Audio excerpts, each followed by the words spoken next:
S. Jaishankar is speaking on the Katchatheevu Island. Let's listen in. Then I want to tell you today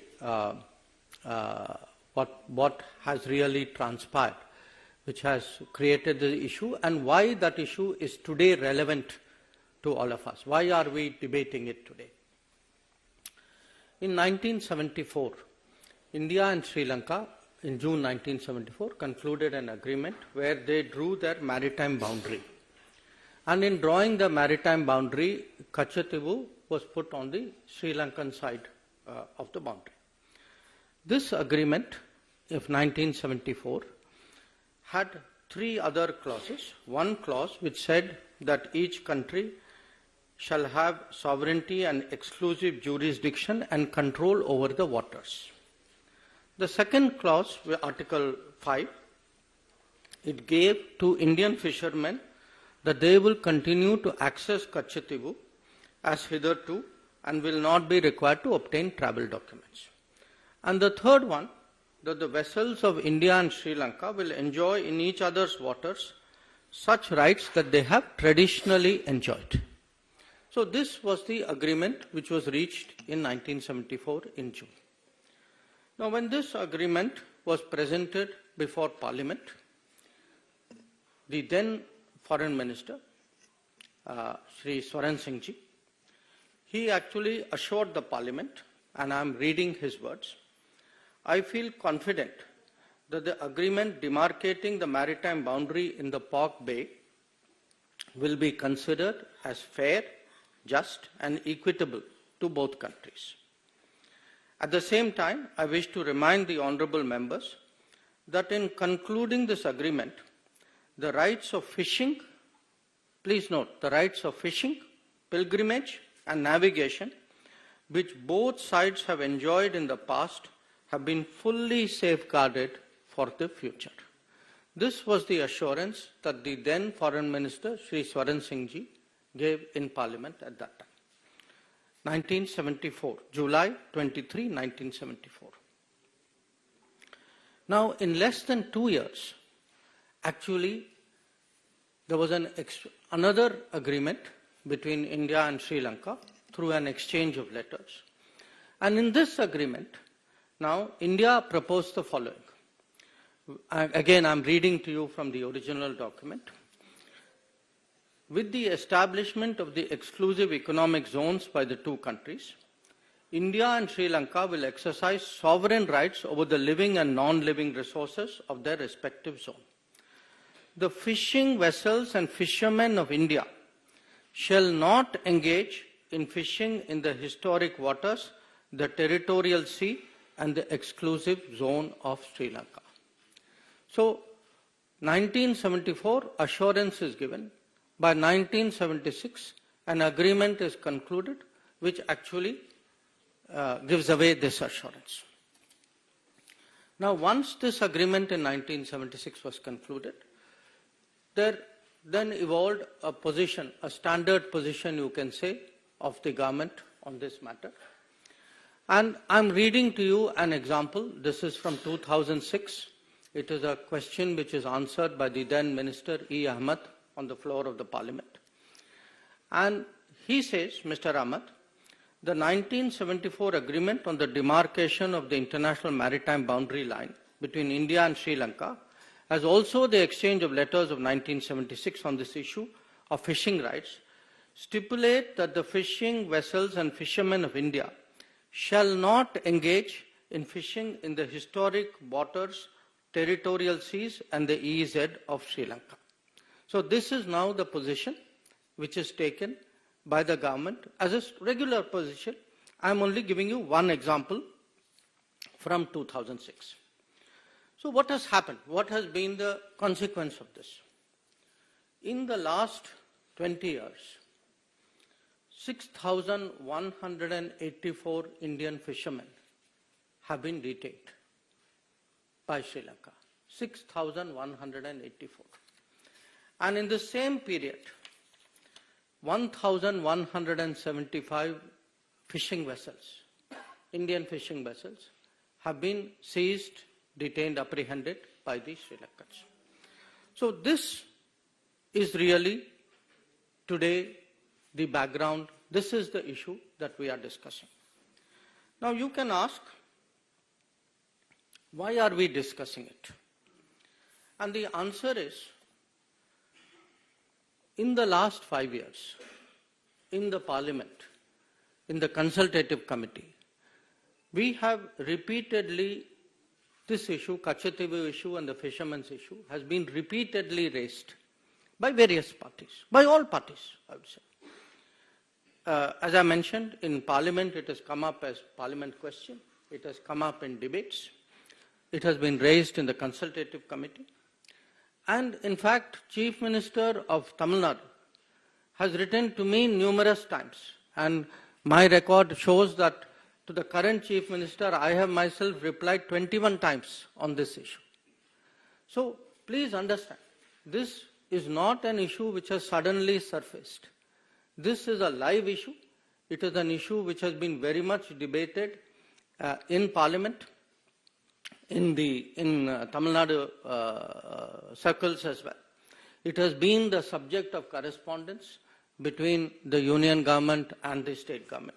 And as I said, 21 times I have myself replied to letters. Now, every political party in Tamil Nadu has taken a position on this.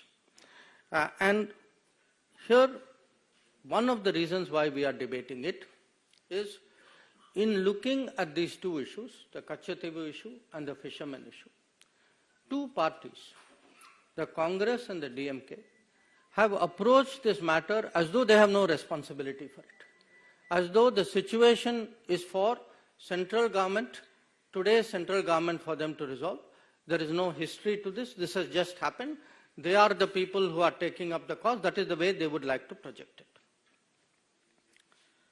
So the purpose of the press conference today, why I am talking to all of you, is we believe that the public has a right to know. The public has a right to know, how did this situation come about? How was Katchatheevu, how was the 1974 agreement reached? How was Katchatheevu given away? How was the fishing issue handled? Because please understand, the fishing issue actually emanated from a 1976 agreement. So there are two agreements we are talking about. So because these have been live issues, because they have been discussed earlier also in Parliament, two documents were sought from us as an RTI request. And these were provided. One was a document about Ministry of External Affairs, summary background note for the meeting of the Informal Consultative Committee in 1968 on this issue. And the second was a record of discussion of a meeting between the then Foreign Secretary and the then Chief Minister of Tamil Nadu, Honorable Kalaignar Karunanidhi, in June 1974. Now, the point today is, we know there are two agreements. We know there's a 1974 agreement. We know there is a 1976 agreement. We know who did this. How has the situation arisen? What we do not know is who hid this. Who has been party to it? What has been concealed from the public? And we believe it is the right of the public today to know, how did this situation come about? Now, with regard to the Katchatheevu issue itself, there have been claims and counterclaims. India had its arguments. Sri Lanka had its arguments. In fact, in one of the two documents, both documents actually, but one has more detail than the other, these claims have been spelled out in some detail.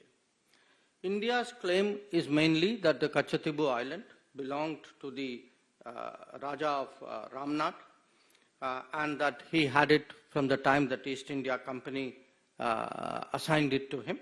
It was part of his zamindari rights, And these rights also included fishery.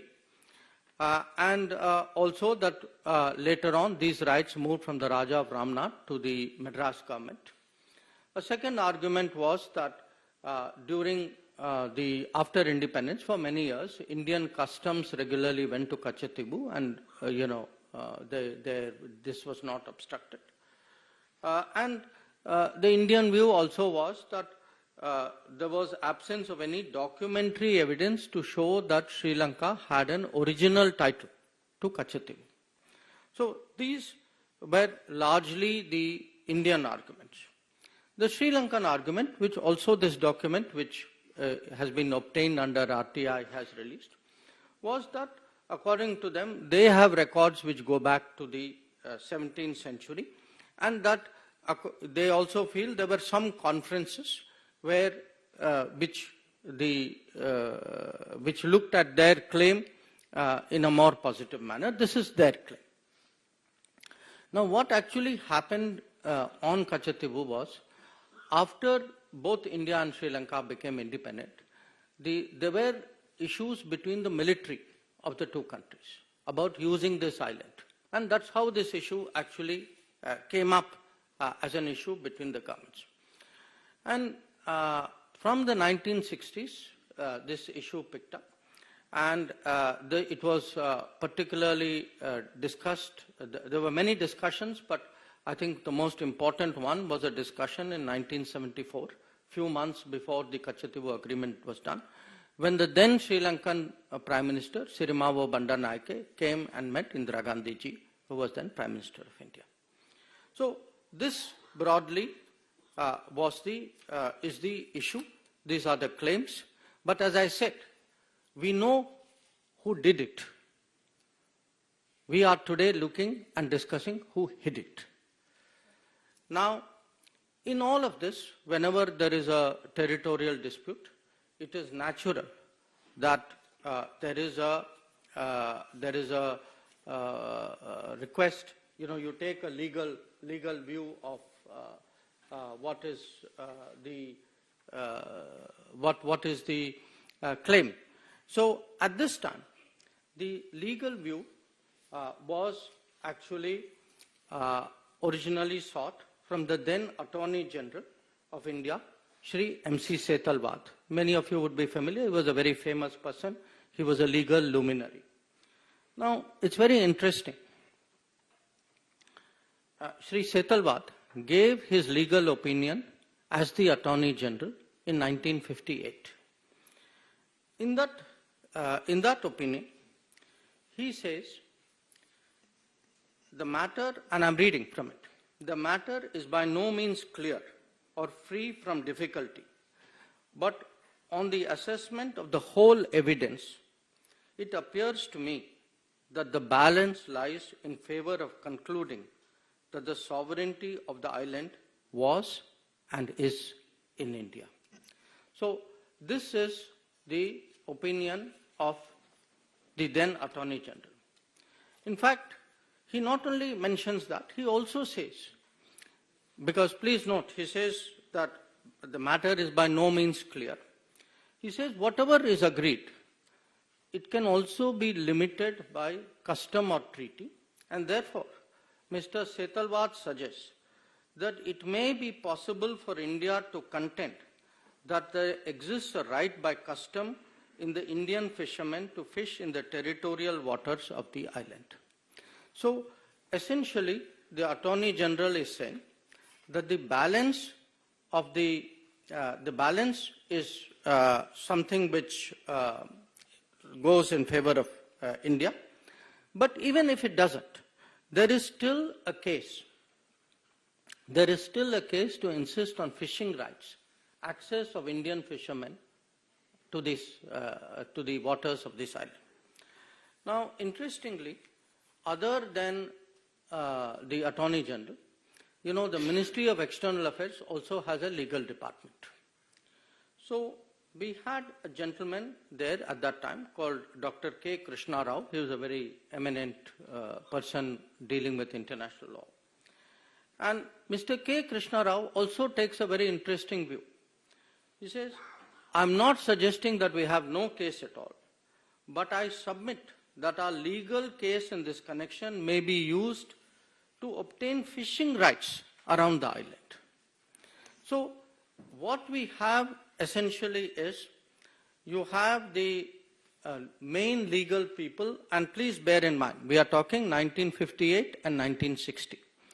The main people actually saying, look, we have a case, it may not be 100% case, we don't know where this case may go, but at least we should insist minimum that we should get fishing rights. And as I told you at the beginning, the island was also given away in 1974, and the fishing rights were also given away in 76. And whether in 74 itself, was there any sincere effort to press for fishing rights? I think I'll leave it to you to conclude, because 1976 shows otherwise. Now, if this is the situation, you will ask, how did this happen? Now, how did this happen has many aspects to it. One, and perhaps to me the most basic, I would say recurring one, is actually the indifference shown by the central government, by the prime ministers of the day then, about the territory of India. That fact is, they simply did not care. And to demonstrate that, I think if one looks at, again, this is there in one of the documents of the released under RTI. This is an observation by the then Prime Minister Jawaharlal Nehru in May of 1961.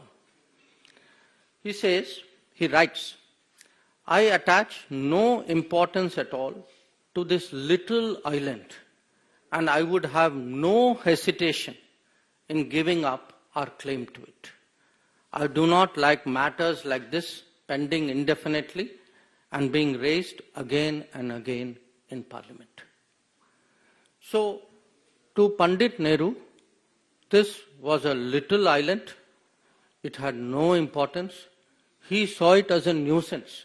Why are people bringing it up again and again in Parliament? So, for him, the sooner you give it away, the better. Now, you can say, okay, this was Pandit Nehru's view. Now, I want to read to you. Actually, this was not just Pandit Nehru's view. This view continued on to Indira Gandhi ji as well. So, it's very interesting. If one goes through the records of Parliament, we are now looking, I'm fast forwarding it to the time when Katchatheevu agreement is done. There is a member of Parliament called G. Vishwanathan from Tamil Nadu. And he says, this is I'm quoting from Parliament records, we are worried about Diego Garcia, thousands of miles away from Indian territory, but we are not worried about this small island. When we speak of it, the Prime Minister, he's talking about Indira Gandhi ji, the Prime Minister is said to have remarked in the AICC meeting that this is a little rock. I am reminded of those days when Pandit Nehru called about our northern boundary as a place where not a blade of grass grew. I would like to remind the Prime Minister that after this historic statement by Prime Minister Nehru, Pandit Nehru never regained the confidence of the country. This is going to happen to the Prime Minister when she says this is only a little rock and that there is nothing to worry about the territories of our country. So, as you can see, this is not just one Prime Minister, whether it was Pandit Nehru or whether it was Indira Gandhi. This very dismissive attitude, this little rock, this small island of no importance, this was the historic Congress attitude towards Katchatheevu. Now, again, please don't think it's an individual view. This was actually, in a way, had seeped into the party thinking. So, I will give you another example of it. Same time, there was a a very well-known Congress leader. All of you are familiar with his name. He was from Delhi, called H.K.L. Bhagat. Now, H.K.L. Bhagat is reacting in the same Katchatheevu debate. So he says, and I'm quoting from the parliamentary record, he says, my honorable friend from the DMK was just now talking about Katchatheevu, the island. It appears to me that the DMK thinks that probably they can desperately cling to this issue and survive in Tamil Nadu. The Jaishankar at one time thought they could survive by clinging on to Kutch, but they failed. The DMK is also bound to fail because people of India and the people of Tamil Nadu are mature enough to see that it is in the interest of India, a big and great country, to keep her neighbors, particularly her small neighbors, satisfied. So please appreciate today how strong, how deep, how pervasive this thinking was. For them sitting in Delhi, this island, this small rock, this island of no importance, this did not matter. It was an inconvenience to be given away so that they, in their minds, could actually get, not just have good relations with a neighbor. They found it irritating, it was coming up in parliament. For them it was a headache. So they saw the territory of India, and when someone says Jaishankar also had the same view, yes, there were parties for whom every millimeter of Indian territory mattered. Apparently there were parties to whom even large tracts of Indian territory, as we saw in Aksai Chin, did not matter. Now, so far, I have spoken about what was the approach of the central government and of the Congress party. But you have to ask yourself, would it have been possible if there was no connivance at the state level? Now, since 1974, we have heard protestations from the state government, then state government, from the DMK. As I pointed out, I get so many letters even now from the Chief Minister of the DMK. So I want to now turn the focus to the second document of the RTI. This is a document which is a record of a meeting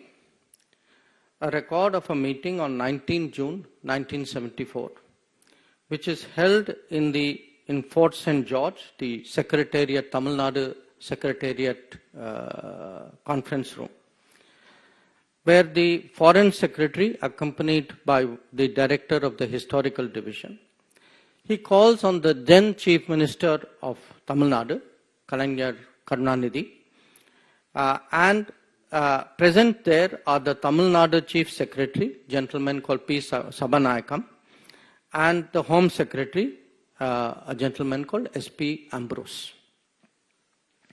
Now, I want to share with you the relevant part of this, because this will now answer the question, not just the question who did it, but the question who hid it also. After the exchange of courtesies, Foreign Secretary, recalling the talks he had in New Delhi with the Chief Minister in 13th October 1973. So please note, we are talking 19 June 74. So talks have been going on between the Foreign Ministry, Union Government, and the Chief Minister from 1973. So recalling 13th October 1973, and with the Chief Minister, Secretary and other officials of Tamil Nadu in Madras on 14th October 1973, before the Indo-Sri Lanka official level talks in Colombo on 15-16 October 1973. So the key point is, 1 year before the Katchatheevu agreement, already then Union government and then state government led by DMK were already, the Chief Minister, up to the level of Chief Minister, were already discussing this agreement, and they are discussing this agreement before they actually go into talks with Sri Lanka. Now then it says, Foreign Secretary said, the purpose was to keep the Tamil Nadu government fully informed.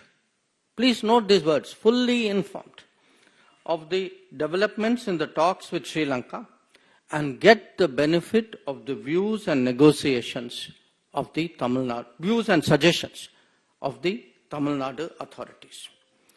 So this is actually the truth. The truth is, for a party which has been saying, how was Katchatheevu given away? How was state government not consulted? How could the union government have done this? The fact is that actually there were consultations going on. They were kept fully informed. And please, when you hear the rest of it, you will see that it is much more than this. So I am now reading another part of the document. Foreign Secretary then said that he had the authority of the Prime Minister and the Foreign Minister to put forward to the Chief Minister of Tamil Nadu for his consideration a compromise proposal which would divide the historic waters in the Park Bay.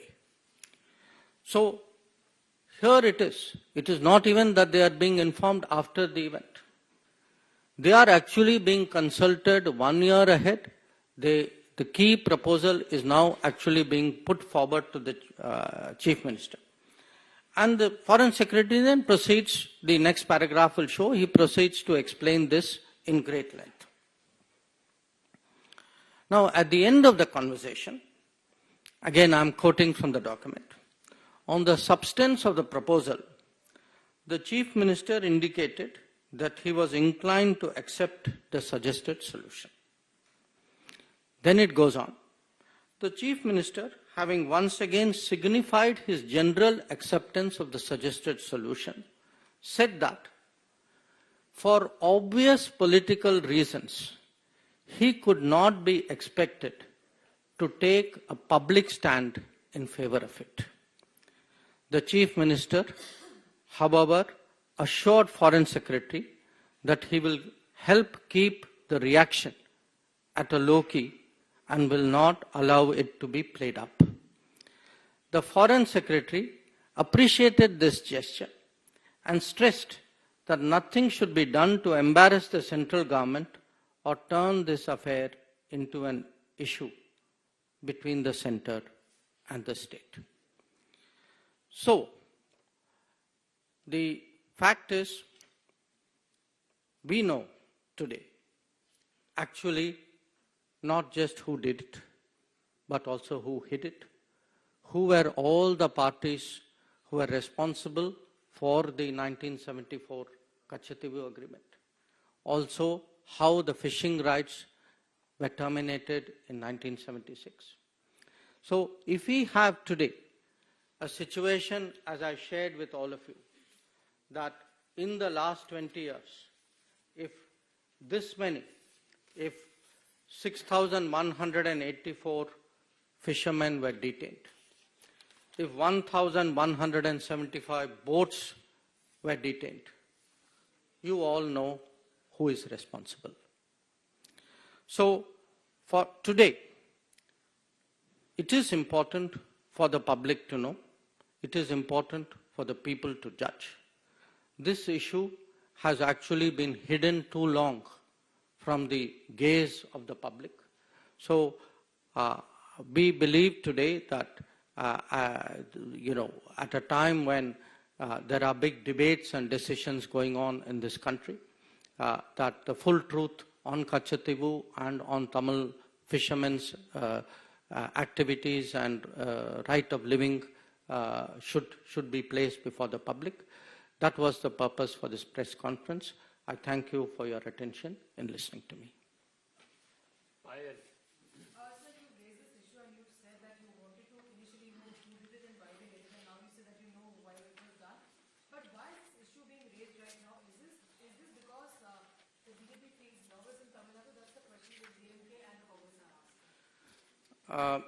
Payal, no, I don't think it is a question of feeling nervous. On the contrary, I think anybody who has seen the Prime Minister's road shows will see the upsurge and the enthusiasm in Tamil Nadu. It is being raised because it has been very much a public issue. I mean, as I said, look, 5 years. I myself have written 21 times to the Chief Minister Stalin of Tamil Nadu. Every meeting, please look at the parliament records. Anything, there was a discussion even on anti-piracy legislation. The DMK members stood up immediately and said, Katchatheevu, Tamil Nadu fishermen, we support it. But they should take responsibility for the actions of, their leader and their party and the state government which they led. And so should the Congress. I mean, if their policies, their conscious decisions and things which they had as a deal between them, if this deal led to this situation, they should own up to it. And why am I bringing it up? I am bringing it up today because fishermen are still being detained. Boats are still being apprehended. Issue is still being raised in Parliament. But it's being raised in Parliament by two parties who actually did it and say, oh, I had nothing to do with this. So I think the truth must come out.